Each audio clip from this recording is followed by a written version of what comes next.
दोस्तों, स्वागत है आप सभी लोगों का एक बार फिर से हैप्पी हिंद के यूट्यूब चैनल में।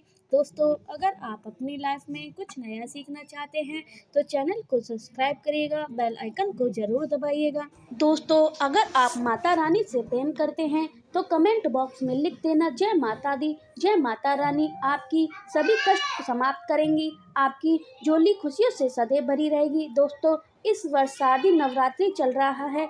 यह पर माँ दुर्गा की पूजा उपासना का पर्व है। इस काल में ब्राह्मण के सारे ग्रह एकत्रित होकर सक्रिय हो जाते हैं और उसका जो दुष्प्रभाव सभी जीवों पर पड़ता है, जिससे बचने के लिए नव दुर्गा माँ दुर्गा की पूजा की जाती है। माता रानी के अलग अलग स्वरूप की पूजा की जाती है। शास्त्रों के अनुसार नवरात्रि के दिनों में माता रानी की पूजा करने से देवी भक्तों को अभय वरदान देती हैं। सच्चे और एकता भक्तों के कष्ट को निवारणशील करती हैं। माँ की उपासना से ब्रह्मता का विकास होता है, सभी कष्ट दरिद्रता दुख नष्ट हो जाते हैं। सबसे ज्यादा महत्व होता है माता रानी की पूजा का महत्व नहीं होता, कन्या पूजन का बहुत ज्यादा महत्व होता है। उत्पत्ति होती है, जीवन सुगंध में हो जाता है। किसान के घर में साक्षात माँ जगदम्बा जगत माँ का आगमन होता है। दोस्तों, इस बार नवरात्रि बहुत ही शुभ और मंगलकारी माने जा रही है। कब है और क्या इसका शुभ मुहूर्त है बताते हैं, जानिए। लेकिन याद रखें, कन्या को ऐसा खाना भूलकर भी नहीं खिलाना, नहीं तो उल्टा आप बर्बाद हो जाओगे। जानिए कन्याओं को क्या खिलाना चाहिए और क्या नहीं, और क्या उपहार देना चाहिए और कौन कौन सा उपहार नहीं देना चाहिए। दोस्तों, इस बार नवरात्रि बहुत ही शुभ और मंगलकारी माने जा रहे हैं। इस बार शारदीय नवरात्रि 15 अक्टूबर दिन रविवार को शुरू होकर और इनका समापन 23 अक्टूबर दिन सोमवार को होगा। ऐसे में 24 अक्टूबर दिन मंगलवार को ही दुर्गा विसर्जन होगा। जो लोग माता रानी की स्थापना करते हैं, मूर्ति स्थापना करते हैं, वह लोग 24 अक्टूबर दिन मंगलवार को विसर्जन करेंगे। दोस्तों, नवरात्रि की अष्टमी और नौवीं तिथि पर कन्या पूजन का व्रत है, वह लोग 24 अक्टूबर दिन मंगलवार को विसर्जन करेंगे। दोस्तों, नवरात्रि की अष्टमी और नौवीं तिथि पर कन्या पूजन का विधान है। इस बार महाअष्टमी तिथि 22 अक्टूबर 2023 यानी कि इस दिन रविवार है और नौवीं तिथि अक्टूबर 2023 दिन सोमवार को। ऐसे में आप अष्टमी और नौवीं इन दोनों दिनों तिथि में कन्या पूजन अवश्य ही करें, कन्या को भोजन अवश्य खिलाएं। शास्त्रों में नवरात्रि के 9 दिनों में बहुत ही शुभ और मंगलकारी माने जाते हैं और वहीं 8वें दिनों के नवरात्रि को अच्छा नहीं माना जाता है।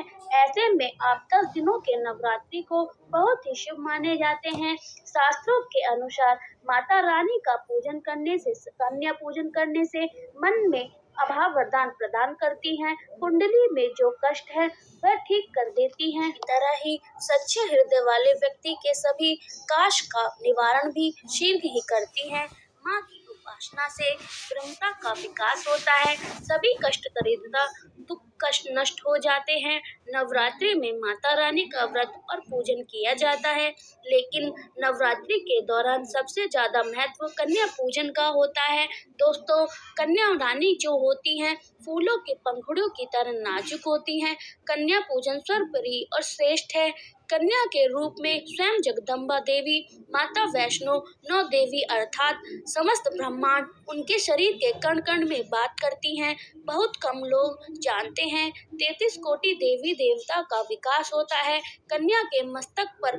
कन्या चाहे छोटी हो या बड़ी हो, सदैव पूजी मानी जाती हैं, माँ के समान मानी जाती हैं।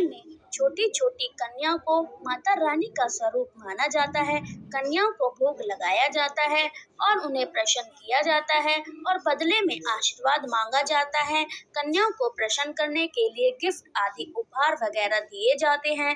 माना जाता है कि अगर कन्या कोई भेंट स्वीकार कर ले और वह खुशी खुशी उसे ले ले, उसका मतलब यह होता है कि अर्थात माता वैष्णो ने वह भेंट स्वीकार कर ली है। जिन पर कन्या प्रसन्न होती हैं तो समझो उन्हें माता रानी का आशीर्वाद मिल गया है और माता रानी की कृपा से उन्हें मुंह मांगा वरदान प्राप्त होता है। कन्या पूजन कोई मामूली पूजन नहीं होता। समस्त ब्रह्मांड में जो पूजा होती है उसे बढ़कर कन्या पूजन माना जाता है। 10 बराबर गंगा स्नान करें और 100 बराबर यज्ञ करने से तथा 1000 बराबर यात्रा करने से तथा एक बार कन्या पूजन करने से प्राप्त हो जाता है। दोस्तों, इसलिए कहा जाता है कि कन्याओं को कभी भी सताना नहीं चाहिए। कन्याओं की जितनी सेवा की जाए कम ही होती है। कन्या कोई मामूली नहीं होती। कन्या के रूप में स्वयं उनके मस्तिष्क पर विराजमान होकर स्वयं देवी चलकर आपके घर आती हैं। नवरात्रि में 2 साल से लेकर 10 साल तक की कन्या का पूजन होना चाहिए। अष्टमी अथवा नौवीं को कन्या के पैर धोकर भोजन उपहार आदि देना श्रेष्ठ माना जाता है। ऐसा मौका कभी हाथों से नहीं जाना चाहिए। इस दिन जितना ज्यादा हो सके कन्या को हाथ पकड़कर पैर पकड़कर अपने घर तक लेकर आए। कन्या जब आपके घर आ जाए तब सभी पैरों को दूध और पानी से उनके पैर को धुलाना चाहिए। खासकर मर्दों को कन्या के पैर अवश्य धोने चाहिए। इससे मैया वैष्णव प्रसन्न होती हैं। दोस्तों, फिर उसके बाद कन्या को किसी साफ जगह पर जमीन पर कपड़े बिछाकर बैठाना चाहिए। माथे पर अक्षत फूल और कुमकुम लगाना चाहिए। फिर उसके बाद भोजन ग्रहण कराना चाहिए। हमेशा ध्यान रखें 3 पूड़ियाँ कभी भी थाली में ना रखें। इसे शुभ नहीं माना जाता, घोर पाप माना जाता है। 3 पूड़ियाँ 3 रोटियाँ मरने वाले व्यक्ति के लिए निकाली जाती हैं और जेल कैदियों में दी जाती हैं। ऐसे में कन्या को उनकी थाली में 3 1-2 करके पूड़ियाँ दे सकते हैं। दोस्तों, कन्याओं को खाना खिलाने के बाद अंतिम में कन्या के सर पर लाल चुनरी जरूर उड़ानी चाहिए और भोजन में आपको खीर पूरी हलवा चना आलू की सब्जी छोले वगैरह की सब्जी खिलानी चाहिए। पनीर आदि भी खिलाया जा सकता है। वैसे माता रानी का प्रिय भोग खीर हलवा पूरी और आदि हैं, लेकिन भूल से भी लहसुन और प्याज का इस्तेमाल ना करें। कई लोग तो कन्याओं को चिप्स के पैकेट वगैरह दे देते हैं। इसमें लहसुन प्याज होता है और बहुत ही अशुभ माना जाता है। पता है कि इसमें लहसुन प्याज का इस्तेमाल होता है, जिसके कारण आपका व्रत खंडित हो सकता है। माँ दुर्गा क्रोधित हो सकती हैं। जहाँ आपने 9 दिनों तक लहसुन प्याज का परहेज किया था, लेकिन आपकी एक गलती पूरे व्रत को खंडित कर सकती है। इतना भी नादान नहीं बनना चाहिए कि माता रानी को रुष्ट हो जाए और कन्या को अशुद्ध होना पड़े। कन्या को डब्बा बंद कोई ऐसी वस्तु ना दे, ना चीज दे, ना खिलाएं। लहसुन प्याज होता है और कई चीज तो ऐसी होती हैं मार्केट में जिसके अंदर लहसुन प्याज का इस्तेमाल होता है। ऐसे आप कभी मत करना दोस्तों। और मार्केट से रेडीमेड खाना लेकर नहीं खिलाना चाहिए तथा दही जलेबी खिला देते हैं, जो कि शुभ नहीं माना जाता। जिसके घर में लिया जाए तब होता है जब आपके घर में कोई बीमार व्यक्ति है।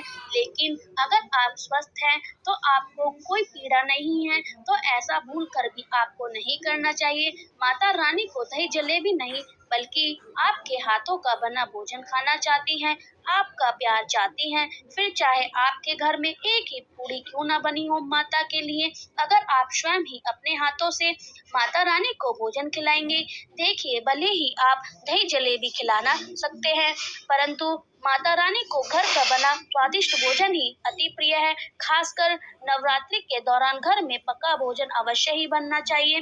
माता रानी बहुत जल्दी प्रसन्न होती हैं। घर का बना पक्का भोजन ही कन्या को खिलाना चाहिए। हमेशा ध्यान रखें, कन्याओं को प्लास्टिक के बने दोहने में खाना नहीं खिलाना चाहिए। ऐसे में बर्तन पूजा पाठ के लिए अशुभ नहीं माने जाते हैं, क्योंकि प्लास्टिक के ज्यादातर बर्तन जो होते हैं जानवरों की हड्डी द्वारा बनाए जाते हैं। इसलिए ऐसा आप पाप मत करना।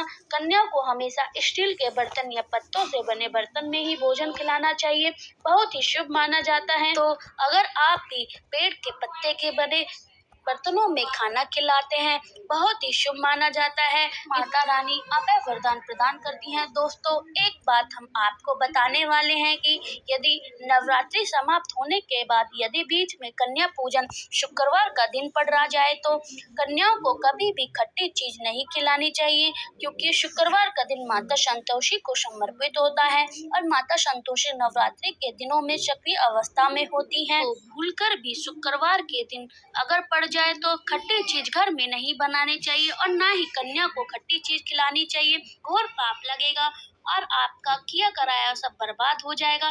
खट्टी जो छोटी सी चीज मानी जाती है, संतोषी रूठ जाती हैं और आपको शराब दे देती हैं। इसलिए नादान ना बने दोस्तों।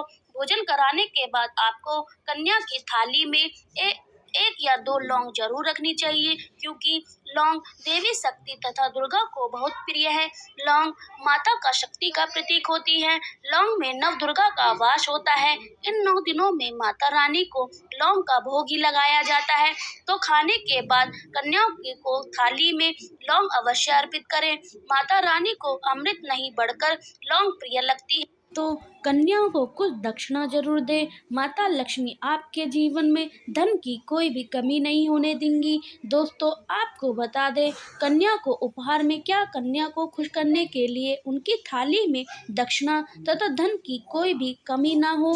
जब आपके घर से खुशी खुशी धन लेकर जाती हैं, तो वह भी आपको खुशी खुशी कई गुना आपको धन प्रदान करती हैं। इस समय कंजूसी मत दिखाना, खुशी खुशी कन्याओं को धन अवश्य देना। कन्याओं को कोई सुंदर गिफ्ट दे सकते हैं। शास्त्रों में बताया जाता है कि कन्या जितना खुश होती हैं, माता रानी उतना ही जल्दी आपको फल प्रदान करती हैं। ऐसे में आप कन्याओं को चॉकलेट बॉक्स दे सकते हैं तथा खूबसूरत कपड़े दे सकते हैं। याद रखें, काले कपड़े और स्टील के बर्तन भी गिफ्ट के तौर पर दे सकते हैं।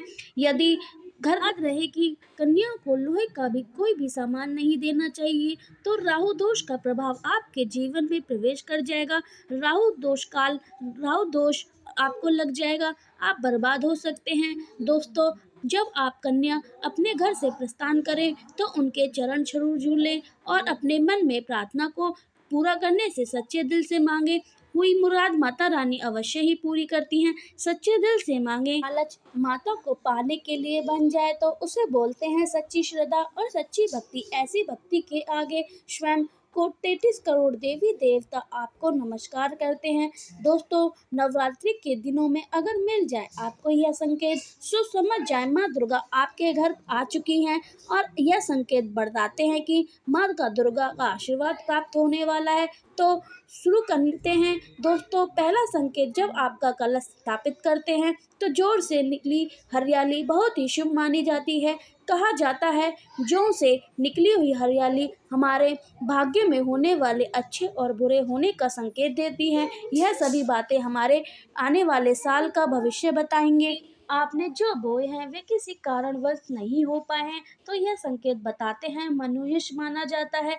कहा जाता है, नवरात्रि में अगर सूख जाते हैं, बढ़ते नहीं हैं, तो आप समझ लेना कि यह साल आपका खराब होने वाला है तथा घर में कोई बीमारी आने वाली है, या दिन चुगनी रात चुगनी कमी आपकी होने वाली है या घटने वाली है। दोस्तों, धन हानि भी हो सकती है, क्योंकि आपने कोई ना कोई गलत ऐसी कर दी है जिसके कारण माता रानी नाराज हो गई हैं। इसलिए माता से आप क्षमा अवश्य मांग लें। माँ अपने भक्तों को अवश्य माफ करती हैं। मन में ही होती हैं, जो अपने बेटे को, अपने लाल को हर गलती पर माफ कर देती हैं। लेकिन ऐसा बेटा किस काम का जो मन में ही माफ़ी ना मांगे। इसलिए माता रानी अपनी गलती की माफ़ी अवश्य मांग लें। मैया अपने भक्तों को कभी भी निराश नहीं करती हैं, बल्कि उन्हें धन धान और खुशियों से परिपूर्ण बना देती हैं। और दोस्तों, यदि जो हरे भरे होते हैं यह शुभ संकेत होते हैं। इससे आने वाला समय आपको बहुत ज़्यादा ही धन लाभ